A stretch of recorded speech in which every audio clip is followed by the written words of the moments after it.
देखो, राम जी ने जो काम अधूरा छोड़ा वो भगवान कृष्ण ने पूरा कैसे किया समझना। अच्छा भाई, हनुमान जी बोले अब हम हार गए, हमें आज्ञा दो अर्जुन जी। अर्जुन कहने ही वाले थे आज्ञा, कृष्ण भगवान बोले रोको रोको रोको, अभी नहीं, जब काम आएगा तब इनको आज्ञा। इधर धीरे धीरे महाभारत के युद्ध का समय आ गया, तैयारी होने लगी, सेनाएं नहीं मान रही है।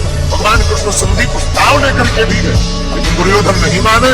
भगवान समझ गए अब युद्ध होगा, तो अर्जुन से कहा अर्जुन जी अब युद्ध के बिना काम नहीं चलना है, अब हनुमान जी को बुलाओ।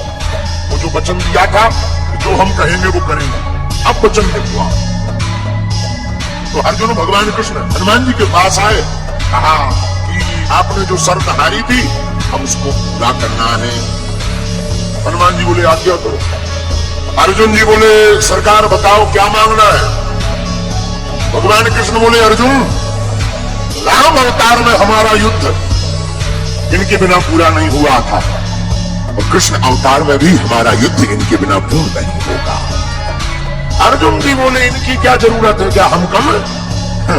भगवान बोले कम तो हम भी नहीं थे। भगवान कृष्ण बोले कम तो हम भी नहीं थे, फिर भी हमें इनकी जरूरत पड़ी।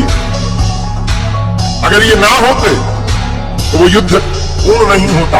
अर्जुन जी बोले मतलब?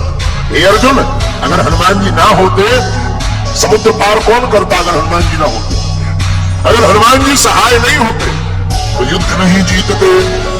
और महाभारत में भी युद्ध है अर्जुन, बिना हनुमान जी के नहीं जीता जा पाएगा।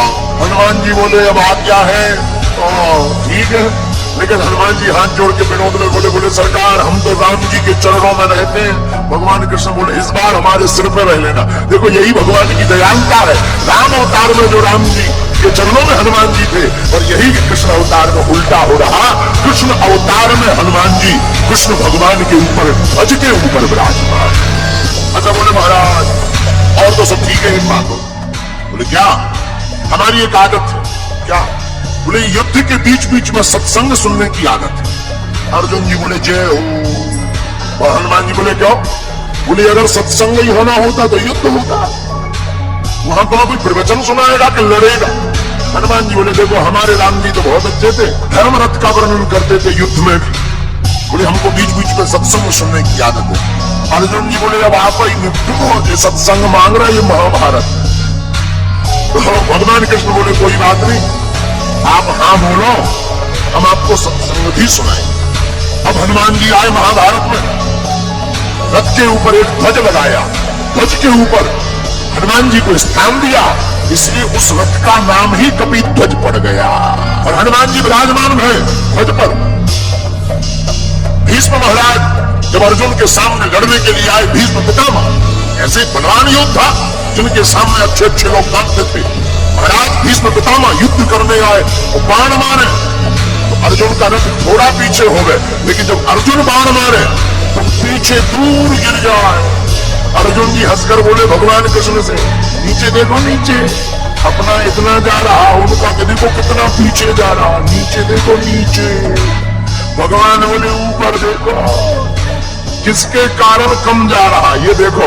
यही मानो हम लोगों को शिक्षा है कि हम लोग अगर ऊपर हैं क्योंकि भगवान हमारे ऊपर है। मानो भगवान कृष्ण कहना चाहते हो कि कोई भी काम बढ़िया हो जाए तो ये मत देखना कि तुम्हारा पुरुषार्थ है, तुम्हारे जो ऊपर है खेल तो उनका। अर्जुन जी मुस्कुराए, हनुमान जी भी मुस्कुराए, और भगवान ने गीता सुनाई तो अर्जुन को है। हमारा ऐसा मानना है तो अर्जुन के मोह का बहाना था, पर गीता तो हनुमान जी को सुनाना था। एक बात, अर्जुन जी ने अपने रथ की लगाम भगवान के हाथ में देखी, ये ज्ञानवर्धक बात है। अपनी जिंदगी की लगाम जो भगवान के हाथ में सौंप देता है, वो कितना भी महाभारत जैसा युद्ध हो जीत करके ही बाहर निकलता है। जो भक्त अपनी मन की लगाम परमात्मा को, गुरु चरणों को दे देता है, वो जीत करके ही आता है। लेकिन जो लगाम खुद पकड़ लेता है वो हार जाता है। बोलो सीताराम।